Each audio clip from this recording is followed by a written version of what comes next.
دیکھیں، فرض تو سب کا بنتا ہے کہ جو بھی دین کی دعوت جس طرح سے پھیلا سکتا ہے پھیلائے، لیکن ہندو، سکھ اور عیسائی کو جب دین کی دعوت دیں تو بہت حکمت کے ساتھ، بہت مصلحت کے ساتھ.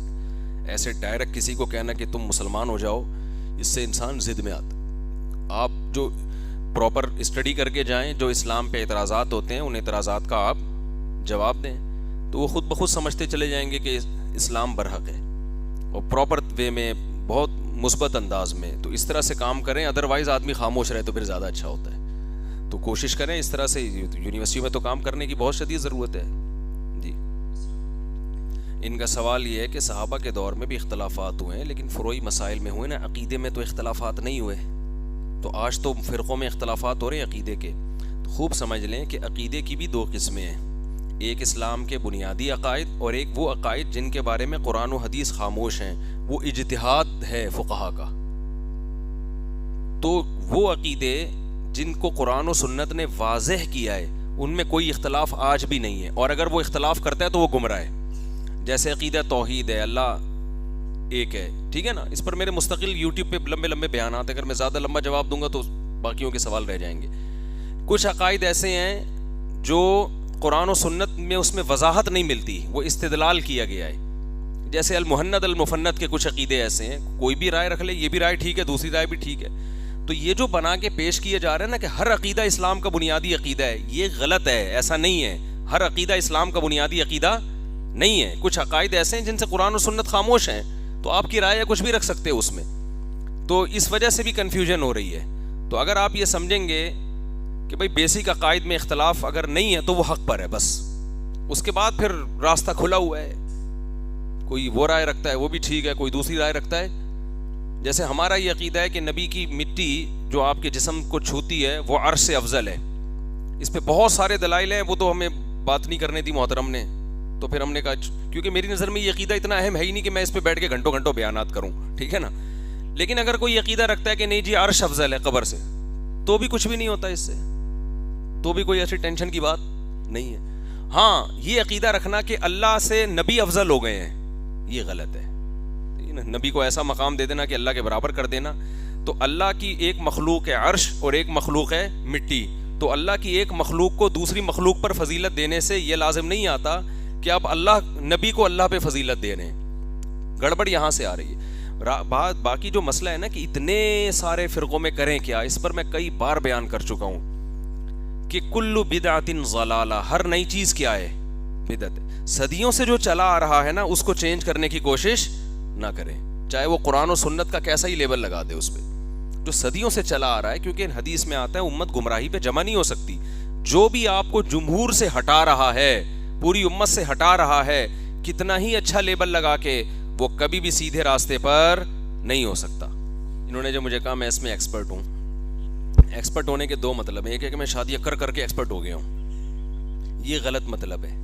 ایک یہ کہ مجھے اس بارے میں شرعی نالج ہے، تو وہ تو سبھی علماء ایکسپرٹ ہیں، ٹھیک ہے نا. تو تجربے کر کر کے شادیوں کے، وہ تو جب میں نے شادیاں نہیں بھی کی تھی نا اس وقت بھی میں تجربے تھے میرے. تجربے میں ہی مانا لوگوں کے حالات سے تجربہ ہو گیا تھا. تو وہی ہم نے اپنی زندگی میں بھی وہی چیزیں پائی ہیں. تو ابھی ایک صاحب آئے تھے، وہ کسی کو کیا پتا کس کی بات ہو رہی ہے، بیگم کی شکایتیں یہ یوں کرتی ہے. میں نے کہا بیگم اماں کے ساتھ رہتی ہے. انہوں نے کہا اماں کے ساتھ. میں نے کہا کبھی بھی حل نہیں ہوگا یہ مسئلہ قیامت تک. اماں بہو کی، ساس اور بہو کی لڑائیاں ہوتی ہیں تو وہ نہیں حل ہو سکتی. تو یہ جو مسئلہ ہے نا کہ جلدی شادی کی اسلام نے ترغیب دی ہے. یونیورسٹی میں ان کے پاس کوئی پلان ہی نہیں ہوتا، کریں کیسے، بس مفتی صاحب کا بیان سنا اور کھڑے رہے، اور جہاں کرنا چاہتے ہیں بالآخر دل کے ارماں آنسوؤں میں بہہ گئے. ان کے بچے ہم کو ماموں کہہ گئے. یہ پلاننگ بناتے بناتے رہ گئے اور ان کی کہیں اور شادی ہو گئی. اور پھر میں اس کو بڑے اس سے بتاتا ہوں کہ پہلا غم یہ کہ کہیں اور ہو گئی اس کی، دوسرا غم یہ کہ اس کے بچہ بھی ہو گیا، تیسرا غم یہ کہ اس کا بچہ آپ کو ماموں بول رہا ہے. یار تو بہت زیادہ ہو گئی ہے، ٹھیک ہے نا، یہ بہت زیادہ ہو گئی. تو دیکھو اس کا میں بیٹھا ہوا ہوں، مجھ سے مشورہ لے لو آ کے. مسئلہ میرے ساتھ یہ ہوتا ہے کہ مجھ سے سیریس لوگ آ کے مشورے نہیں لے رہے ہوتے، وہیں چسکے لینے کے لیے باتیں کر رہے ہوتے ہیں بیٹھ کے. کوئی سیریسلی مجھ سے مشورہ لینا چاہے گا تو میں اس کو پراپر حل انشاءاللہ بتاؤں گا. ہو یہ رہا ہوتا ہے کہ لڑکی کے ابا کو منوانا بھی میری ذمہ ڈالا ہوا ہوتا ہے انہوں نے. یعنی ابھی بیٹھا ہے, کچھ بھی نہیں ہے, خیال آیا یار وہ جو کلاس میں اس طرف بیٹھتی ہے نا وہ بڑا صحیح ہے, بڑی اٹریکشن ہے اس میں نے اس سے شادی کرنی ہے. اب یہاں سے آئے گا میرے سے مشورہ لینے کے لیے, میں اس سے شادی کروں کیسے؟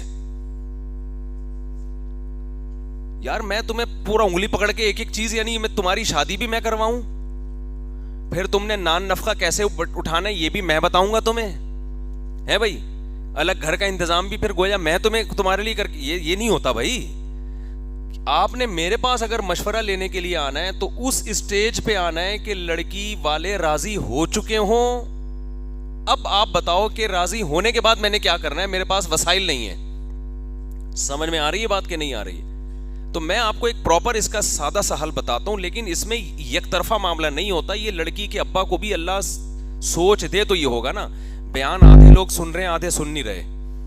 لڑکے سن رہے ہیں بیان, لڑکیوں کے ابا نہیں سن رہے. سمجھ رہے ہو بات کو؟ یا لڑکیاں نہیں سن رہی. جب یونیورسٹی میں آپ پہنچ گئے, مکس گیدرنگ کا ماحول ہے, کو ایجوکیشن کا ماحول ہے, تو نکاح کی اہمیت کم نہیں ہوئی ہے, پہلے سے بڑھ گئی. تو بھائی نکاح کو بہت ہلکا لو.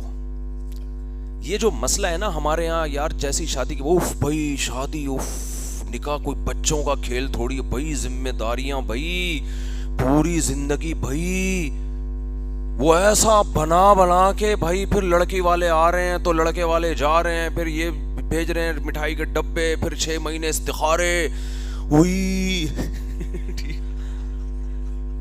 تو آدمی کہتا ہے یار عذاب ہے یار. میں اگر اپنی شادیوں کے قصے سناؤں آپ کو تو مجھے حیرانگی ہوتی ہے, تمہارا ایک پہ یار اتنا خرچہ نہیں, اتنا ہم نے 3 کر لیے الحمدللہ. اور اللہ کا فضل ہے ہمارے ہر گھر میں اولاد ہے, اور اللہ کا بڑا فضل ہے, اللہ نظر بس سے بچائے. کیونکہ ہم گئے بھائی کرنی ہے کرو, نہیں کرنی پتلی گلی سے نکلو کہیں اور ٹرائی کرنے جاؤ. اتنا نہیں ہمارے پاس ٹائم ہے کہ بیٹھ گئے لڑکی والے آ رہے ہیں تو لڑکے والے جا رہے ہیں, تو ماموں آ رہے ہیں تو چاچو آ رہے ہیں. او بھائی کرنی ہے ٹھیک ہے, میں آپ کے سامنے ہوں, آپ کو اپنے ماہانہ ارننگ بتا دیتا ہوں, رکھنا کہاں ہے یہ میں بتا دیتا ہوں. کرنی ہے بتاؤ ہاں یا نہ, میں مجھے کیا چاہیے جواب. نہیں کرنی ہمارے پاس ٹائم نہیں ہے جاؤ.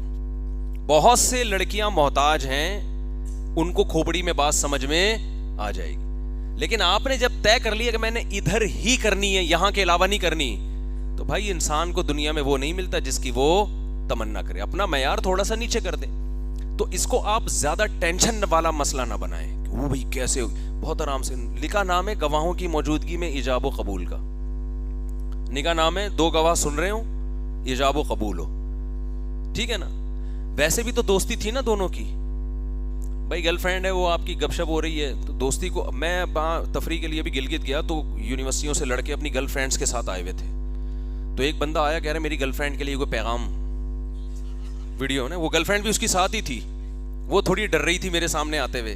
یہ آ گئے, مفتی صاحب میری گرل فرینڈ کے لیے کوئی پیغام. میں نے پیغام یہ دیا اس کو کہ اس کو چھوڑ دے فوراً. تو میں نے کہا چھوڑ دے اس کو, یہ میں نے پیغام ریکارڈ کرا. میں نے کہا چھوڑ دو, یہ کون سا طریقہ ہے یار گرل فرینڈ. اب مجھے ایک بات بتاؤ, یہی گرل فرینڈ ہے یار, 2 گواہ کو بلاؤ, ایجاب و قبول کرو, بیوی بن گئی تمہاری. اس میں کیا جا رہا ہے, کیا جا رہا ہے بھائی اس میں؟ یہ جا یہ رہا ہے کہ یہ چیز ابا کی سمجھ میں نہیں آئے گی, یہ جا رہا ہے مسئلہ. یہ ہے یہ لڑکی کے ابا کی کھوپڑی میں یہ بات تو کیوں نہیں آئے گی کھوپڑی میں.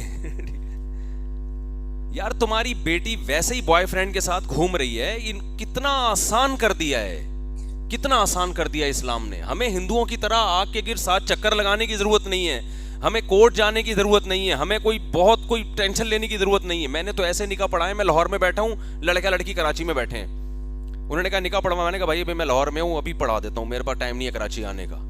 ہاں جی چلیں. میں نے کہا ادھر ہی گواہ بلائے, ان کو فون پہ میں نے نکاح پڑھایا. چل بھائی شاباش, ایسے نمٹاؤ یار ایک طرف کرو معاملہ. تو اب کیا ہے کہ اب یہ کام کرتے ہوئے لڑکے لڑکی اس لیے ڈرتے ہیں کہ پھر رخصتی ہوگی تو رخصتی نہ کرو. یہ بھی تو رخصتی ہوئی ہوئی ہے, یہ جو گرل فرینڈ اور بوائے فرینڈ گھومنے پھرنے جا رہے ہیں, اٹ از کالڈ رخصتی, ٹھیک ہے نا. رخصتی کی ڈیفینیشن یہ ہے کہ میاں بیوی کہیں تنہائی میں جمع ہو جائیں, پہلی دفعہ بھی جمع ہو گئے تو رخصتی ہو گئی. تو یہی تو رخصتی ہے. تو اس حرام کو حلال کرنے میں کتنا ٹائم لگتا ہے. اور ابا کو بتا دیں, چھپ چھپا کے نہ کریں, ابا کو بتائیں. کیونکہ اس کے پھر سائڈ افیکٹ بہت زیادہ ہیں. سائڈ افیکٹ یہ ہے کہ لڑکا جب لڑکی کے باپ کی پرمیشن کے بغیر چھپ کے نکاح کرتا ہے تو 99% کیسز ایسے ہیں جس میں پھر وہ لڑکی کو برباد کر کے چھوڑتا ہے. لڑکیاں یہ بات سمجھتی نہیں ہیں, وہ برباد کرے گا اس کو, کیونکہ وہ اپنی ہوس پوری کرنے کے بعد نا کچھ دنوں میں اس کو لگے گا کہ یار یہ میں نے ٹینشن پال لی ہے, وہ والی جو میرے دوست کے ساتھ جو تھی نا وہ والی وہ زیادہ اچھی ہے, یہ اس کو چھوڑو. تو وہ اس کا دماغ گھومتا ہے, کیونکہ فیملی انوالو نہیں ہوتی تو وہ لڑکیوں کی زندگی عذاب بنا دیتا ہے. پھر وہ میرے پاس 99% کیسز ایسے آئے ہیں جہاں چھپ کے شادی میں لڑکی برباد ہو, لڑکے کو کچھ نہیں ہوتا. تو اس میں لڑکی کے باپ کو چاہیے کہ جب بیٹی جا ہی رہی ہے کسی بوائے فرینڈ کے ساتھ, بولے یار 2 بول پڑھ کے بیوی بناؤ, جاؤ یار تمہاری امانت. گھر نہیں ہے رہنے کے لیے تو جیسے پہلے میرے پاس رہ رہی تھی ابھی تک رہتی رہے گی, جب گھر ہو جائے گا تو پراپر طریقے سے پھر وہیں جا کے رہ لینا. میں سمجھا پا رہا ہوں اپنی بات؟ ابھی بھی تو رہ ہی رہی ہے نا ابا کے گھر میں, تو شادی کے بعد بھی ابا کے گھر میں رہ لے, اس میں کیا جا رہا ہے؟ ایک چیز حلال ہو جائے گی, گپ شپ ہو گئے, پھر وہ دونوں خود بھی آپس میں طے کر لیتے ہیں کہ ہم نے کیسے رہنا ہے, کہاں رہنا ہے. بہت ساری چیزیں نکاح کے بعد سمجھ میں آتی ہیں کہ یار یہ وہ 2 کمروں پہ ہو سکتا ہے رہنے کے لیے ایگری ہو جائے, وہ کہے چلو یار میں آپ کے ابا اماں کے ساتھ رہنے کے لیے ایگری ہوں. تو اتنی بڑی ٹینشن والا کام ہے نہیں جتنا ہمارے معاشرے نے اس کو سمجھ لیا. جاب لیس بھی ہو پھر بھی ہو سکتا ہے. وہ جو مکھنچو معذرت کے ساتھ وہ جو گھماتا پھراتا پھر رہا ہے اپنی گرل فرینڈ کو, وہ کون سا جاب پہ ہے؟ اور گرل فرینڈ کون سا فری میں جائے گی آپ کے ساتھ؟ کچھ تو خرچہ اس پہ کرنا پڑے گا نا. تو میں آپ کو حلفیہ کہہ سکتا ہوں کہ گرل فرینڈ پہ خرچہ جتنا ہمارے معاشرے میں ہو رہا ہے وہ بیوی کے خرچے سے بہرحال کم ہے. سمجھتے ہو؟ جو ہمارے معاشرے میں ہو رہا ہے, گوروں کے یہاں تو گرل فرینڈ پہ بھی 1 روپیہ خرچ نہیں کرتے. اور کچھ وقت کے بعد یہی ہوگا جب یہ کلچر زیادہ بڑھے گا, تو کیونکہ جیسے صرف مرد کی مجبوری نہیں ہے عورت کی مجبوری بھی مرد ہے, اس کو بھی ایک عدد بندہ چاہیے. تو نتیجہ یہ نکلے گا کہ وہ فری میں پھر یہ لڑکیوں پہ جو خرچ ہو رہا ہے وہ بھی ختم ہو جائے گا معاملہ. تو یہ سب نقصان فیوچر میں عورت کو ہونے والا ہے. تو نکاح کو آسان بنا دو یار. ادھر میں تو ایک ہول سیل کے حساب سے نکاح پڑھا رہا ہوں آج کل, ایک ٹائم پہ 4 نکاح 5 نکاح, چل بھائی. کل میں نے 2 نکاح پڑھائے خطبے کے ساتھ, تیسرا دولہا لیٹ پہنچا. میں نے کہا پرانا والا خطبہ تمہیں گفٹ مبارک, اب میں نیا سرے سے خطبہ نہیں پڑھ رہا.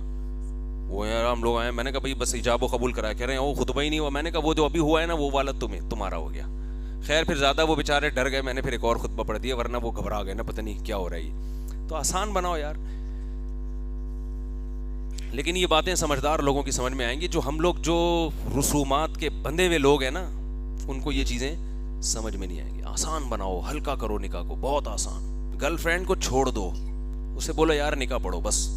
اور باپ کو چاہیے وہ راضی ہو جائے. جب تمہاری بیٹی کسی سے گپ شپ لگا رہی ہے تو بولو بیٹا اس کو نکاح کر لو اس سے. باپ کو تو خود چاہیے نا یہ کام کرے. جی ارشاد.